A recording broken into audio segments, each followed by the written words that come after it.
Good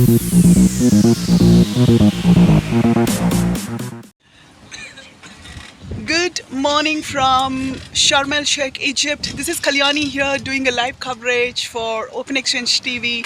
Today is an adaptation and agricultural day, and we have two lovely women entrepreneurs from Africa, Lelemba and Bupe. Welcome to the Open Exchange TV live coverage. Lelemba and Bupe, can you please introduce yourself to our audience? Thank you. Thank you. Thank you for having us. My name is Bupe Mulapesi from Yeah. Zambia. I'm an agribusiness who owns a strawberry farm where we actually grow strawberries organically. So we are here at COP to voice out and make sure that our voices are heard to so many solutions for climate change. Yeah. Thank you, Bupe.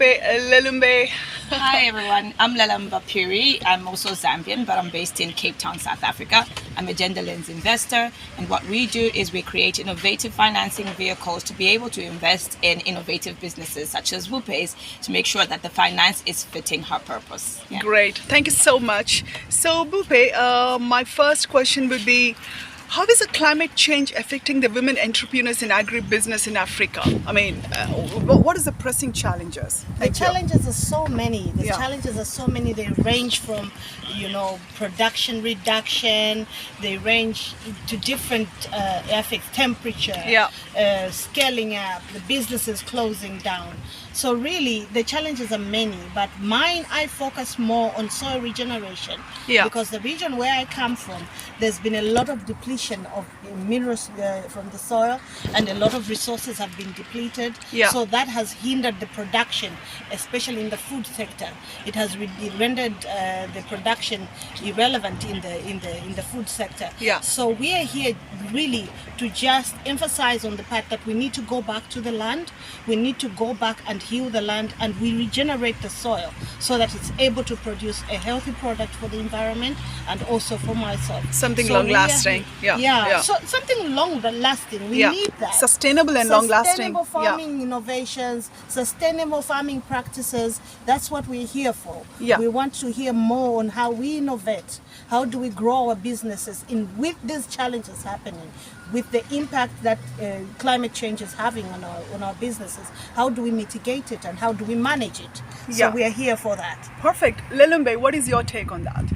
I think it's great, and I think what makes it even special for African women farmers is that they've gone back to the more traditional farming methods that our forefathers used to use, Yeah. and that there's a lot of indigenous knowledge that can be learned from, Yeah. And so working with the likes of Bupe from the entrepreneur perspective is super important because they have the indigenous knowledge of how to heal the land. Yeah. And so really we can create African solutions for African problems. Definitely. Exactly. Sounds good. So, well, where do you think the more innovation should be coming in from, especially financially and also from technology perspective?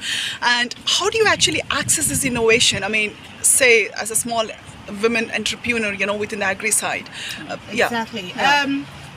The problem is the investors are not coming to the ground Yeah. and speaking to the small scale entrepreneurs like myself, Yeah. so that they're able to build a financial assistance Yeah. around my model of business. Yeah. Something that I can sustain, that is sustainable, and something that can be managed by my business well. Yeah. So I would actually employ investors to know more about what is happening on the ground and making sure that the small business owner on the ground in the agribusiness is able to be met at their point of need where they need the finance to go. So literally we want the finances to go to the right place, to be channeled to the right ventures to scale up a business. Definitely. Lelemba, from your perspective, where do you Yeah. think the innovation should be happening? Yeah, I think it's important for us as finance people to be able to create financial instruments that are better suited for context Yeah. and culture. Yeah. Western methods have not worked for African women. not at African all. women have been excluded Yeah. from the financial system for way too long, even though they are the producers of food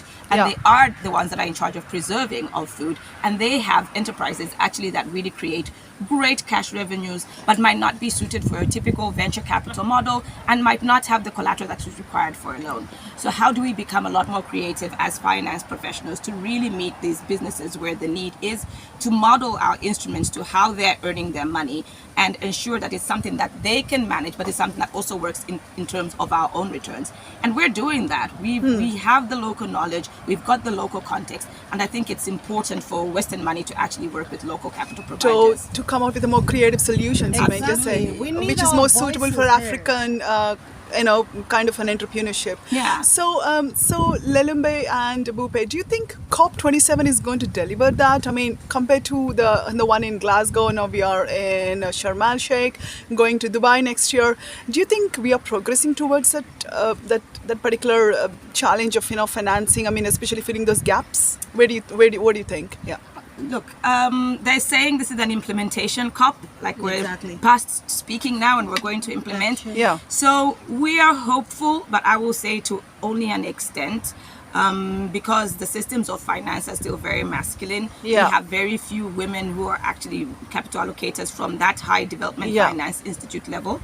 We are not having unrealistic expectations that things will change overnight. But what we do implore is that there are a lot of local capital providers who are on the ground, who actually understand the context and who are creating solutions. And it's important for development finance institutions to start thinking about how do we partner with these local capital providers who understand the risk and the return profiles of these investments and can therefore structure the finance in such a way that it works for both the entrepreneur on the ground, but also for the investor.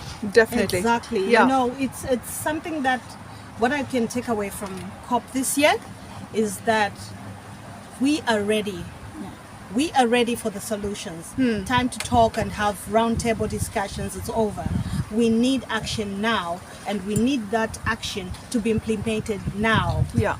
Africa is ready. Women in Africa are ready to grab onto solutions on how they can stay relevant in business and still run without having been negative impacts on climate change. Yeah. So we are ready. And if this is an implementation COP, we are ready for that implementation now. Sounds good. So, final question, what is a big idea to take away from this COP, especially today being Adaptation and Agricultural Day? You as an agri-entrepreneur, what is that one big idea you think we all should take away from this COP27? We should take away the fact that enough of talking has been done. We should take away the fact that roundtable talks have been done. Monies have been allocated. Can it trickle down to the actual entrepreneur, the farmer on the ground? The solution builder. The solution builder on the ground. Yeah. If it can trickle down there, that's the only thing that I would want to happen after COP. 27. COP27 should be an action COP. Let's get that work on the ground. Perfect. I echo that. It's an adaptation and mitigation COP, and so finance has to adapt too. Definitely. We can't expect the solutions of yesterday to work for today's problems, and so we have to adapt and we have to innovate. And it's really time to put your money where your mouth is. That's it. Sounds good. So, any key message for Open Exchange TV audience? Our main audience are mostly investment managers, advisors, fund managers who invest in public equities and also, sometimes maybe in the private side as well. Do you have any message for our course, audience? of Yeah, course. yeah. Our doors are open in Africa. Women are ready. We are ready to hear your solutions. We are ready to hear on how you can help us mitigate climate change. We are ready for our business to innovate and stay relevant during this whole climate challenge. So we are ready. We are ready to listen. We are ready to sit on the table with you and come up with solutions that are workable on the ground. So we're ready. Yeah. And I say don't underestimate the role that you can actually play in creating these solutions. Yeah. But do understand that you have to partner with people who are local, who are in the context, who are in the field. Yeah. Already we're experiencing the heat here. We're actually impacted and we can feel it. Yeah. But think about the role that you can actually play and the fact that you can actually make a difference and do something about it, right? And you are the holders of finance, which is a key instrument for creating change. Yeah. So put it in the right places. Thank you so much once again, lovely ladies, and it was nice meeting you. Good luck and look forward to seeing you in the next COP again. Thank you very much. Bye.